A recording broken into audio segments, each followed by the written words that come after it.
Hello students, welcome to all of you in your online classes. Myself Himanshu Misra and I am your physics teacher.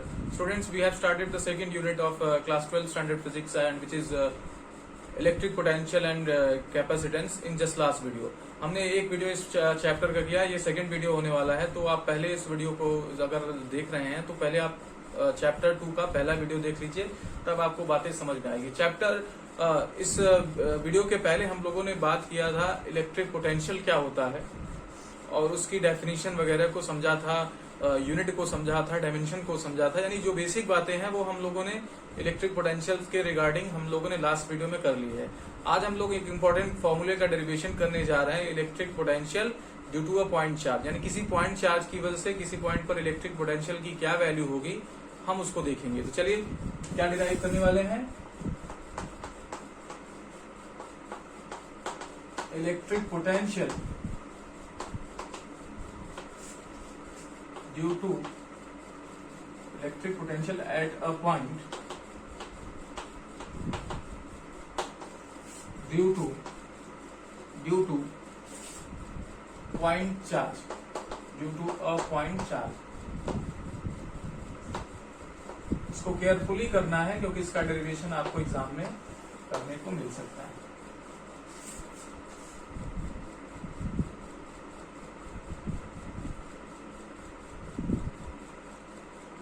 ठीक है बच्चों, तो आप adding कर लिए। चलिए स्टार्ट करते हैं।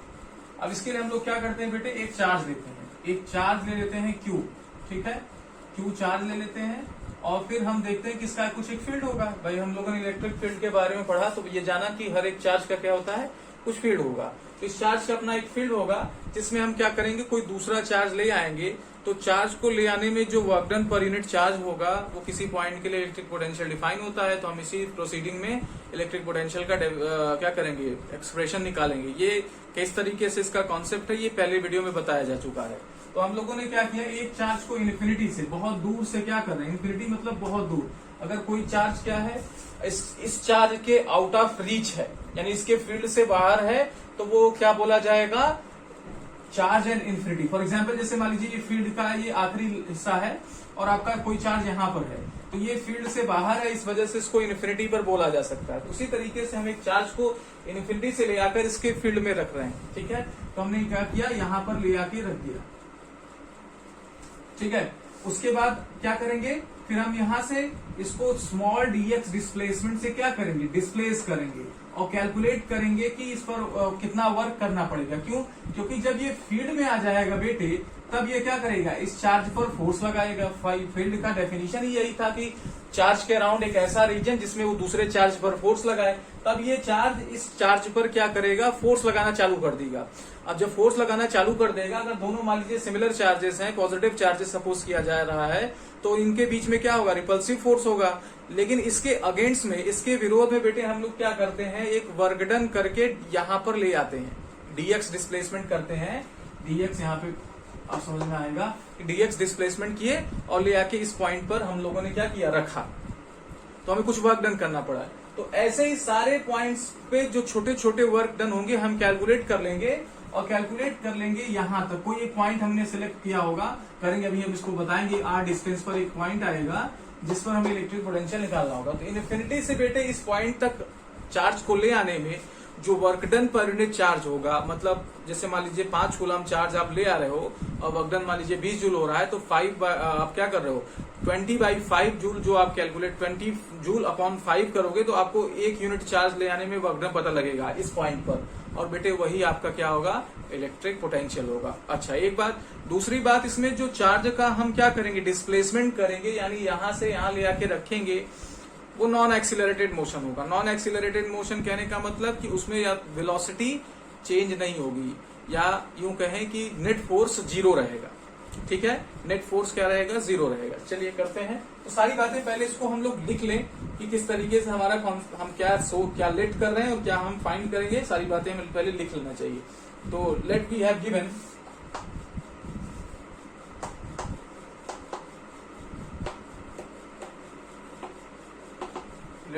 गिवन अ पॉइंट चार्ज, हमने क्या किया, एक पॉइंट चार्ज सपोज कर ले रहे हैं, point charge Q and at a point P and a point P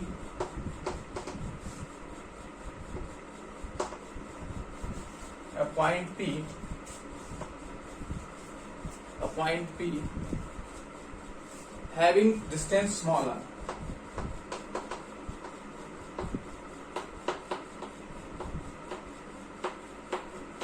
ठीक है, तो हमने क्या किया, एक चार्ज ले लिया और एक पॉइंट P ले लिया जिसकी दूरी क्या है, यहां से R है। ठीक है, जब मैं बोलूंगा तब आप इसको बनाना। ठीक है, point P at distance R। ठीक है, नीचे लिखेंगे वी ब्रिंग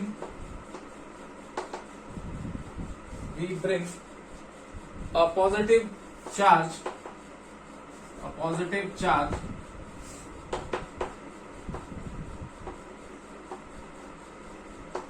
Q नॉट। तो हम एक पॉजिटिव चार्ज Q नॉट को क्या कर रहे हैं, फ्रॉम इन्फिनिटी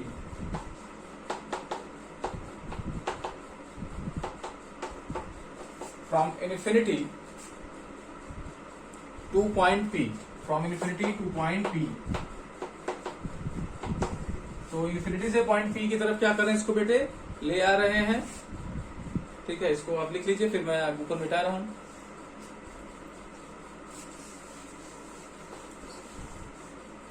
ठीक है, let at any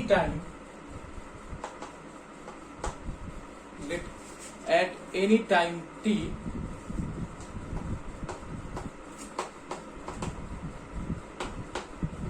charge Q naught is at point P dash. ठीक है, तो किसी टाइम चार्ज हमारा कहां पर है, पॉइंट P डैश। हम पॉइंट P डैश इसको सपोज कर रहे हैं। ठीक है, पॉइंट P डैश इसको सपोज कर रहे हैं और यहाँ पे हमारा R है, पॉइंट P। ठीक है, P डैश।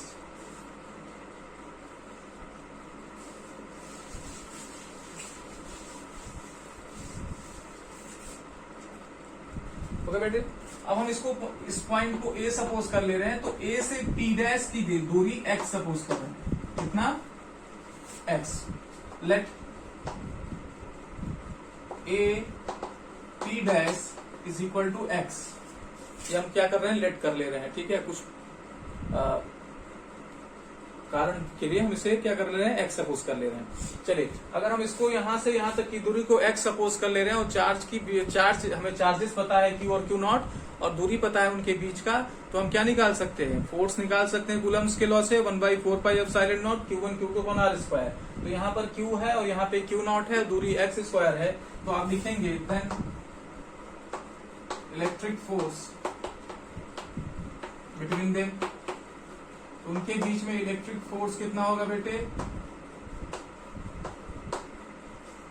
1/4πε0। ऐसे कर लीजिए, 1/4πε0 Q not upon x square. इसे इक्वेशन दे दिया जाए 1।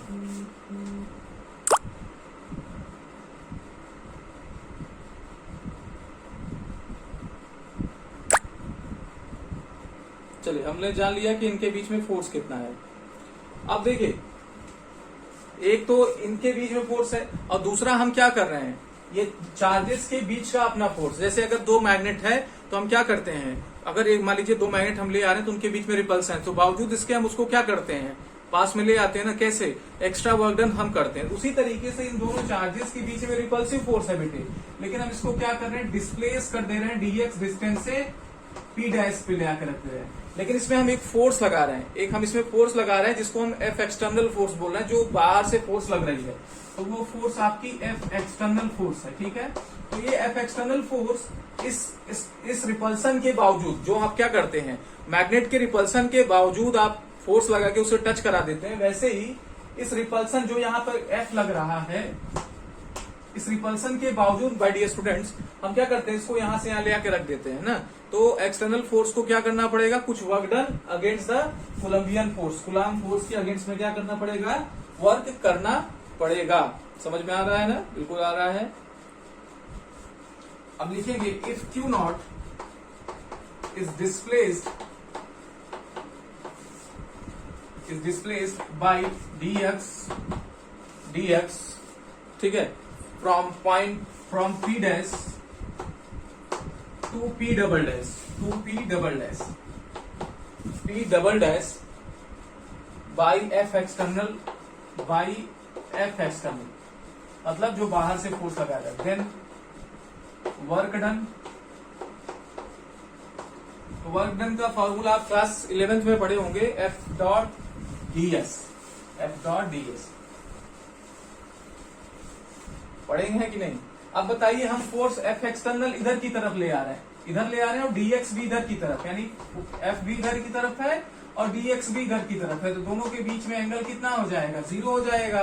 तो फोर्स का जो फॉर्मूला है, अगर आपको वर्क का जो फॉर्मूला है वो क्या था? F डॉट ds था कि नहीं? तो अगर आप इसे सॉल्व करेंगे तो F ds cos थीटा, तो यहाँ बेटे थीटा की जगह cos 0 हो जाएगा, cos 0 की वैल्यू 1 होती है, तो क्या आ जाएगा? F ds। मतलब फोर्स और डिस्प्लेसमेंट का सैंपल हम क्या कर दें? मल्टीप्लाई कर दें। तो वर्क डन जो बेटे क्या होगा? वो भी स्मॉल होगा, क्योंकि आप स्मॉल डिस्प्लेसमेंट ले आ रहे हो तो वर्क भी छोटा होगा। आप जब छोटी दूरी मूव करा रहे हो तो वर्क डन भी क्या होगा? छोटा होगा। तो dw और F आपका क्या है? एक्सटर्नल है, और यहाँ पर आप dx प्लेस कर दे रहे हैं।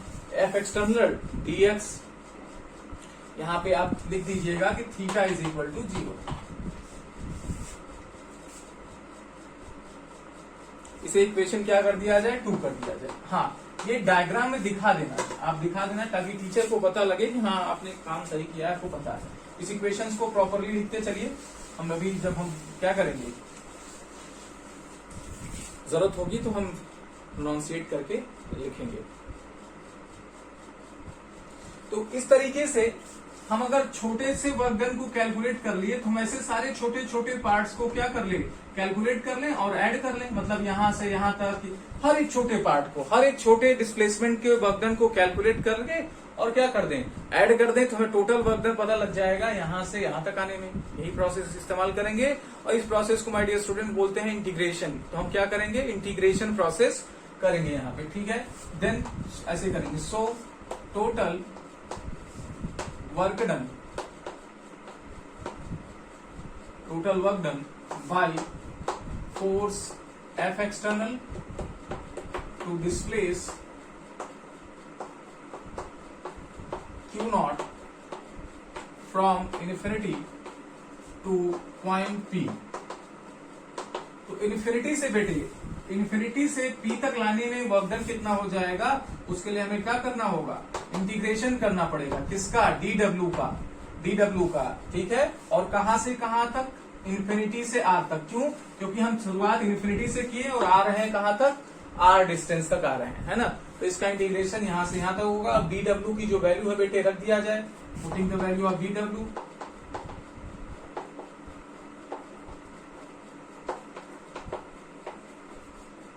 तो हमें क्या मिलेगा? मैं यहां लिख दे रहा हूं जगह कम होने के कारण।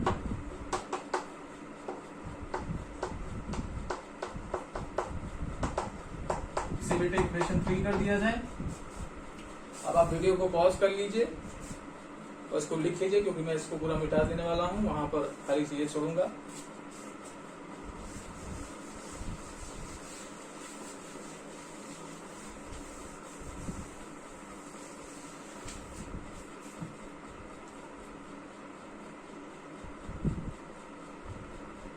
अब बेटे हम कह रहे हैं कि हम चार्ज को मूव तो करा रहे हैं, लेकिन एक्सीलरेशन 0 है, यानी कांस्टेंट वेलोसिटी से चार्ज को ले आ रहे हैं। यानी बेटे अगर कांस्टेंट वेलोसिटी से ले आएंगे तो फोर्स क्या होगा? नेट फोर्स 0 होगा, और नेट फोर्स 0 होगा तो एक्सीलरेशन 0 होगा। तो हम कहते हैं कि हम चार्ज को इस दौरान नॉन एक्सीलरेटेड मूव कराते हैं। तो नॉन एक्सीलरेटेड मूव कराने से क्या होगा कि जितना फोर्स ये कोलम्बियन फोर्स इसको दूर ले जाने की कोशिश कर रही है, उतना ही, सिर्फ उतना ही फोर्स हम क्या कर रहे हैं? इसको पास ले आने के लिए लगा रहे हैं, ठीक है। तो बेटे since charge is brought in non accelerated motion,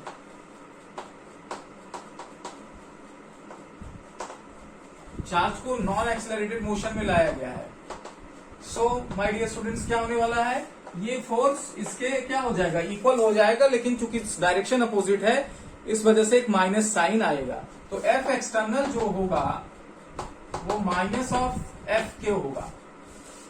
value में तो दोनों सेम होंगे। आप देखो ना, कह रहे हैं कि नेट फोर्स जीरो, मतलब जितना फोर्स ये इधर की तरफ लगा है उतना ये इधर की तरफ लगा है, तो नेट फोर्स तो जीरो हुआ ना, लेकिन डायरेक्शन क्या है, नेट फोर्स की जो वैल्यू, नेट फोर्स जीरो हो गया, डायरेक्ट दोनों की वैल्यू सेम हो गई, लेकिन डायरेक्शन क्या हो गया, अपोजिट हो गया। तो F external is equal to minus F हो गया। अब एफ की जो वैल्यू है हम क्या करें, एफ एक्सटर्नल की जगह यहां पर हम क्या कर दें, एफ रख दें, putting this in equation 3। Equation 3 में ले जाके रख दे बेटे, तो क्या होगा, W is equal to integration infinite to R। अब यहाँ पे देखिए एफ एक्सटर्नल की जगह हम लोग माइनस एफ रखेंगे, तो माइनस को मैं बाहर ले रहा हूं और ये dx।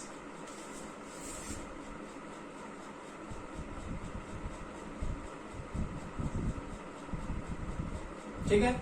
अब f की वैल्यू इक्वेशन 1 में है हमारे पास बेटे, ले आके रख दे, putting the value of f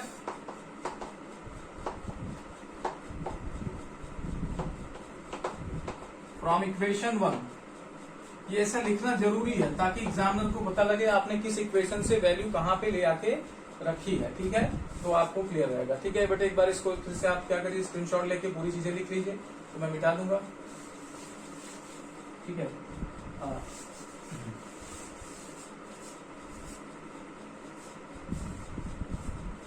equation 1 में एफ की वैल्यू जो थी बेटे आप देख के लीजिए क्या लिखा है, फिर आप लिख लीजिए यहाँ पर, मैं डायरेक्ट लिख रहा हूँ 1/4πε0, और वहां पर था आपका Q0 अपॉन एक्स स्क्वायर। तो ये सिर्फ बेटे एफ की वैल्यू थी, dx आपका और भी है, dx प्लेस कर दिया जाए। अब इसी इंटीग्रेशन को बेटे सॉल्व करेंगे और हमारा जो वैल्यू है वो क्या होगा, W का आ जाएगा। फिर पोटेंशियल की बात करेंगे। चलिए अब देखिए इंटीग्रेशन प्रोसेस में क्या होता है बेटे, जो डी के पास में जो रहता है आगे, उसी के रेस्पेक्ट में इंटीग्रेट करना होता है, तो यहाँ x के रेस्पेक्ट में करना है, यानी बाकी चीजें क्या है, कांस्टेंट है, तो बाहर ले ले, माइनस Q0 बेटे बाहर हो जाएगा क्योंकि कांस्टेंट्स है। अंदर क्या बचेगा, इंटीग्रेशन में इन्फिनिटी टू r बचेगा, 1/x² dx बच जाएगा। अब इसका इंटीग्रेशन कैसे करें, इंटीग्रेशन करना नहीं आता कोई बात नहीं, इंटीग्रेशन के लिए बेटे ऐसे इंटीग्रेशन के लिए हम लोग क्या करते हैं, 1/x² को हम लोग x⁻² लिख देंगे, ऐसे लिख देंगे। ठीक है, dx, और यहाँ लिख देंगे इन्फिनिटी टू r। अब देखिए इंटीग्रेशन का रूल ये होता है कि पावर में एक ऐड कर देना और नीचे भी उसी से डिवाइड करना, मतलब x⁻² + 1 कर देंगे और -2 + 1 से नीचे क्या कर देंगे, डिवाइड कर देंगे। और जो ये लिमिट्स है बेटे वो लिखे हुए हैं कि अभी लिख, ठीक है। अब देखिए -2 में +1 अगर कर देंगे तो -1 बचेगा, ठीक है, और नीचे भी इसी तरीके से x⁻1 नीचे -1, और लिमिट्स आपकी ऐसे लिखी हुई है इन्फिनिटी टू r। ठीक है, तो ये -1 को हम ऐसे लिख लेते हैं, माइनस आगे आ जाएगा, और इसको 1/x लिख सकते हैं। ठीक है, इसको 1/x लिख सकते हैं, और ये आपकी ऐसे रहेगी। तो मैं ये डायरेक्ट इसको ऐसे लिख रहा हूं, आप इसको साइड नोट में लिख लीजिएगा, साइड नोट में, ताकि आप बाद में कैलकुलेशन करें तो आपको दिक्कत ना आए। तो देखिए यहाँ पे बेटे -1/x आ रही है, -1/x, और यहाँ पे इन्फिनिटी टू r। अब अगली लाइन में फिर से इसको ध्यान से करना, ठीक है, ये माइनस और ये माइनस प्लस हो जाएगा, Q0/4πε0। ठीक है, अब लिमिट्स रखे, तो लिमिट रखने की क्या प्रक्रिया होती है, क्या प्रोसेस होती है बेटे, यहाँ 1/x है, तो हम एक बार क्या करेंगे, यहाँ की जो वैल्यू है वो x की जगह रख देंगे, तो जैसे यहाँ 1/x है तो 1/r हो जाएगा। एक बार ये रख दिया, फिर माइनस करके यही काम इसके साथ करते हैं, तो यहाँ 1/x है तो x की जगह में ये लिखना है, तो ये 1/∞ हो जाएगा।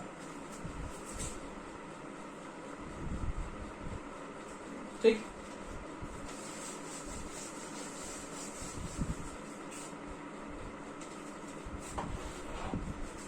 अब देखिए बेटे 1/∞ मतलब होता है कि किसी नंबर को आप बहुत लार्ज नंबर से डिवाइड कर रहे हैं, इन्फिनिटी मतलब बहुत लार्ज नंबर। तो जैसे आप देखिए बेटे, अगर आप 1 को 2 से डिवाइड करिए, 1 को 3 से डिवाइड करिए, 1 को 10 से डिवाइड करिए, 1 को 100 से डिवाइड करिए, तो आपके नंबर्स क्या होते जाएंगे, छोटे होते जाएंगे। यहाँ 0.5 मिल रहा है, यहाँ 0.3 मिलेगा, यहाँ 0.1, यहाँ 0.01। तो आप देखिए जब आप 2 से डिवाइड कर रहे हैं तो नंबर आया कितना, 3 के, तो क्या आया, 10 से किए, 100 से किए, तो किस तरीके से नंबर आया, नंबर छोटे होते जा रहे हैं, यानी आपका डिनोमिनेटर बढ़ता रहा है तो वैल्यू क्या होती जा रही है, छोटी आती जा रही है। तो अगर बेटे आप इन्फिनिटी से डिवाइड करते हैं तो इसका क्या मतलब है कि इन्फिनिटी मतलब बहुत बड़ा लार्ज नंबर, तो आप 100 से और भी नंबर्स बढ़ाते जाओ बढ़ाते जाओ बढ़ाते ही जाओ, तो वैल्यू क्या होती जाएगी, छोटी होती जाएगी ना, और एक समय आएगा कि वैल्यू किसकी तरफ बढ़ जाएगी, 0 की तरफ बढ़ जाएगी। तो हम लोग क्या कर लेंगे, 1/इन्फिनिटी को बेटे 0 कंसीडर कर लेंगे, ये वैल्यू हम लोग क्या ले लेंगे, 0 ले लेंगे। ठीक है, तो क्या मिलेगा W की वैल्यू Q नॉट 4πε0, ये आ जाएगा 1/r, ये आ जाएगा 0। अब 0 है तो इसको नेग्लेक्ट कर दिया जाए और इसको थोड़ा सा सही से लिख दिया जाए, तो ये 1/4πε0 Q into Q not upon R, ये बेटे वर्क डन आ जाएगा पॉइंट P तक लाने में, यानी इतना वर्क करना पड़ेगा चार्ज को Q नॉट को P पॉइंट पर लाने के लिए, जहां पर आपका सोर्स चार्ज Q है। सोर्स चार्ज क्या है, जिस चार्ज के अबाउट हम कैलकुलेशन कर रहे हैं, मतलब ये चार्ज जो हमने Q लिया इसको सोर्स चार्ज कहते हैं, क्योंकि हम इसी के कारण इलेक्ट्रिक पोटेंशियल निकाल रहे हैं। ठीक है बेटे, ये इलेक्ट्रिक क्या हो गया, वर्क डन हो गया। लेकिन हमारा काम वर्क डन नहीं है निकालना, हमारा काम है इलेक्ट्रिक पोटेंशियल निकालना। ठीक है, तो by definition of electric potential, अब आप बताइए इलेक्ट्रिक पोटेंशियल का डेफिनेशन क्या है, ये मैंने पिछली क्लास में कराया है, पिछले वीडियो में आप जाके देखिए कराया है इलेक्ट्रिक पोटेंशियल। तो आपको बताया गया है कि V is equal to W/Q0। V is equal to क्या होता है, W/Q0, और W की वैल्यू हमारे पास है, ले आके रख दें, putting the value of W।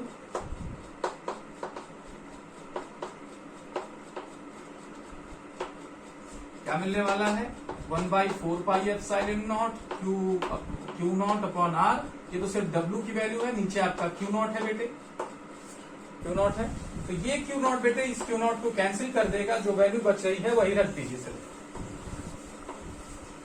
तो क्या आ जाएगा, आप देखिए 1/4πε0 Q/R।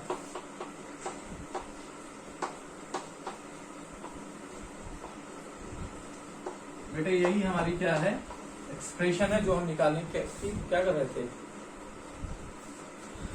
कोशिश कर रहे थे। ये बेटे डेरिवेशन इंपॉर्टेंट है, इसको ध्यान से करना।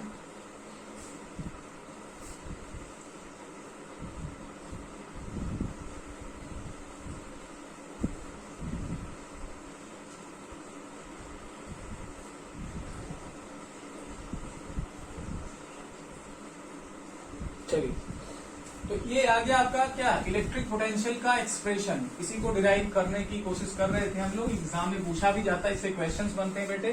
जरा इसको हम फिर से लिखते हैं और एनालाइज करते हैं कि क्या इससे हम बातें समझ पाते हैं। ठीक है, तो हमने ये देखा कि V is equal to 1/4πε0 Q/R। तो बेटे Q आपका यहाँ था, R आपकी ये पॉइंट थी।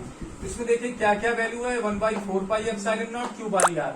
इसमें कहीं उस चार्ज का जिक्र नहीं है जिस चार्ज को हम क्या किए, इन्फिनिटी से ले आए हैं, है ना, जिक्र है कि नहीं, इसमें Q0 का एक्सप्रेशन में वैल्यू नहीं है। इसका मतलब कि आप किस चार्ज को ले आ रहे हो उससे मतलब नहीं है, आप कहां पर ले आ रहे हो उससे मतलब है, यानी डिस्टेंस से मतलब है, और दूसरा सोर्स चार्ज से मतलब है। ठीक है, तो ऐसे लिख लीजिए, from expression it is clear that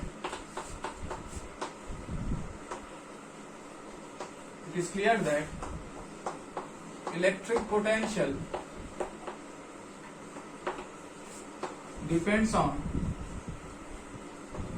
source charge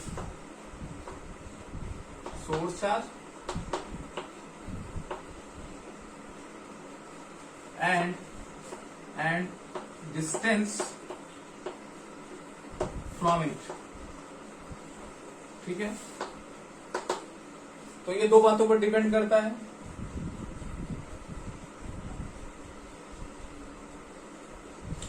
ठीक है, अगर बेटे हमने चार्ज को फिक्स कर दिया, इस चार्ज को हमने फिक्स कर दिया, एक बार मैं चार्ज को यहाँ पे ले आके रख रहा हूँ, यहाँ पर लिख रहा हूँ, इसको फिक्स करके दूसरे Q0 को यहाँ पे रखा, यहाँ पे रखा, यहाँ पे रखा, तब इलेक्ट्रिक पोटेंशियल कैसा होगा, किस तरीके से होगा, तो वो केवल और केवल ऐसे पॉइंट टू कर लीजिए, V is proportional to 1/R। इस पर डिपेंड करेगा 1/R पे, यानी जितना इसके नजदीक आते जाएंगे तो इलेक्ट्रिक पोटेंशियल क्या होता जाएगा, स्ट्रॉन्गर होता जाएगा, और जितना इससे दूर जाते जाएंगे इलेक्ट्रिक पोटेंशियल उतना कम होता जाएगा। क्यों, क्योंकि V is inversely proportional to 1/R।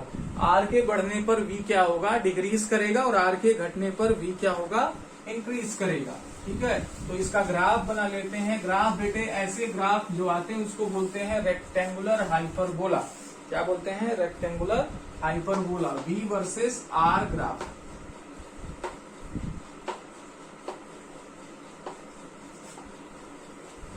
यहां पर V कर लीजिए, यहां पर R। ठीक है,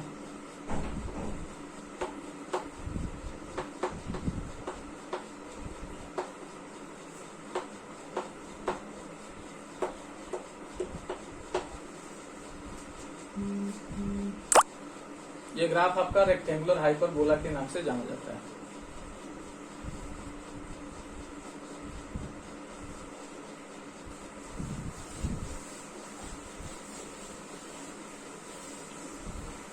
ठीक है बेटे, अब हमने ये देखिए इस एक्सप्रेशन में हमने पॉजिटिव चार्ज के लिए इलेक्ट्रिक पोटेंशियल निकाला, तो नेगेटिव चार्ज के लिए अगर निकालना हुआ तो क्या करना पड़ेगा?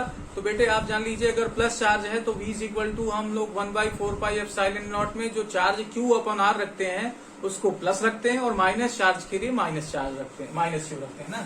तो लिखेंगे इलेक्ट्रिक पोटेंशियल, यहाँ EP मतलब electric potential for positive charge,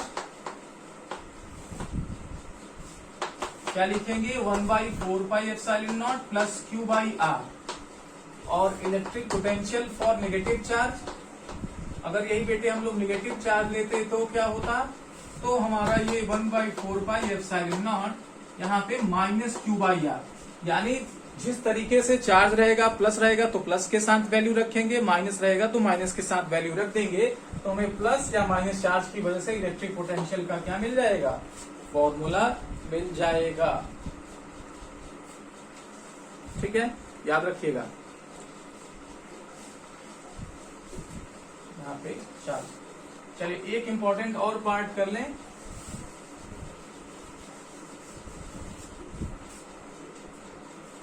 वो ये कि हमारा एक क्या होगा, एक आता है relation between electric field and electric potential. Electric field और इलेक्ट्रिक पोटेंशियल में क्या रिलेशन है, नोट करके रिमार्क करके इसको लिख लें। ठीक है, तो अगर सपोज कर लीजिए बेटे हमारे पास चार्ज Q है और इससे R डिस्टेंस पर हम एक पॉइंट P ले रहे हैं, तो इस पॉइंट पर इलेक्ट्रिक फील्ड भी होगा और इलेक्ट्रिक पोटेंशियल भी होगा, तो दोनों में क्या रिलेशन होगा? ठीक है, let a charge Q and a point P having distance small r from it, then electric field will be, तो बेटे इस पॉइंट पर इलेक्ट्रिक फील्ड की क्या वैल्यू होगी? आप एक्सप्रेशन बताओ, इलेक्ट्रिक फील्ड का क्या था? 1/4πε0 Q/R²। तो E की वैल्यू कितनी आ जाएगी? 1/4πε0 Q/R का स्क्वायर। ये इसे कर लीजिए इक्वेशन 1, इसे कर लीजिए इक्वेशन 1। अच्छा, तो इलेक्ट्रिक पोटेंशियल का क्या फॉर्मूला होगा? तो इलेक्ट्रिक पोटेंशियल का भी फॉर्मूला लिख लेते हैं। इलेक्ट्रिक पोटेंशियल अभी डिराइव किया। V का क्या वैल्यू आएगा आप बताओ? V is equal to 1/4πε0 Q/R। यही आएगा कि नहीं? यही थोड़ी देर पहले किया।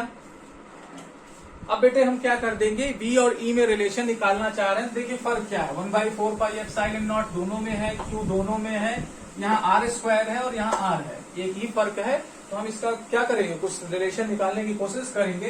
तो हम क्या करते हैं, एक मैथमेटिकल टूल्स का सहारा लेते हैं जो है हमारा डिफरेंशियल। ठीक है, तो हम लोग क्या करेंगे, इसको डिफरेंशिएट कर देंगे। डिफरेंशिएटिंग, इसे इक्वेशन 2 कर दीजिए। Differentiating equation 2 with respect to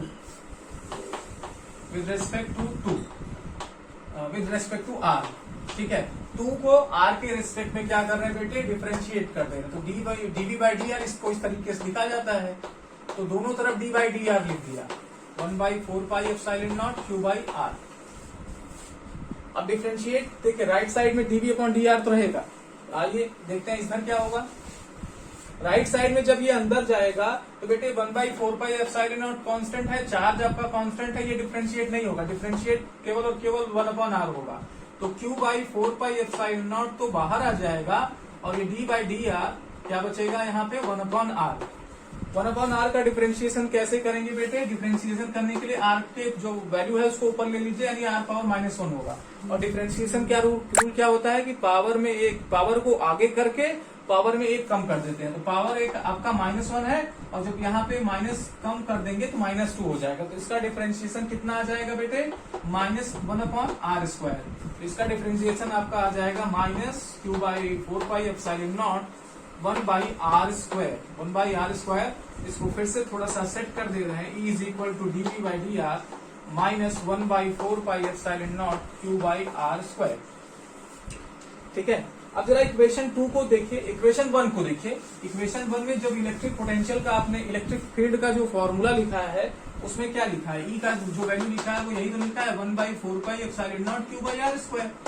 तो अगर हम इसको देखें तो 1/4πε0 q/r² ये है ना, इसको हम क्या लिख सकते हैं? ई लिख सकते हैं कि नहीं? तो फ्रॉम इक्वेशन 1 ये क्या हो जाएगा? dv/dr is equal to minus of E, या E is equal to -dv/dr। यही बेटे रिलेशन है किसके किसके बीच में? इलेक्ट्रिक पोटेंशियल और इलेक्ट्रिक फील्ड के बीच में रिलेशन है। इसको आप कर लीजिएगा, इंपॉर्टेंट है, एग्जाम में हम देंगे। ओके बच्चों, तो आज की इस वीडियो में इतना ही। आई होप आपको वीडियोस पसंद आई हैं और ये आप जो कर रहे हैं इसको आप समझ पा रहे हैं। ठीक है, तो अगर दिक्कत आ रही है तो आप मेरे से पर्सनली भी बात कर सकते हैं। ओके, चलिए इतना ही। Thank you very much.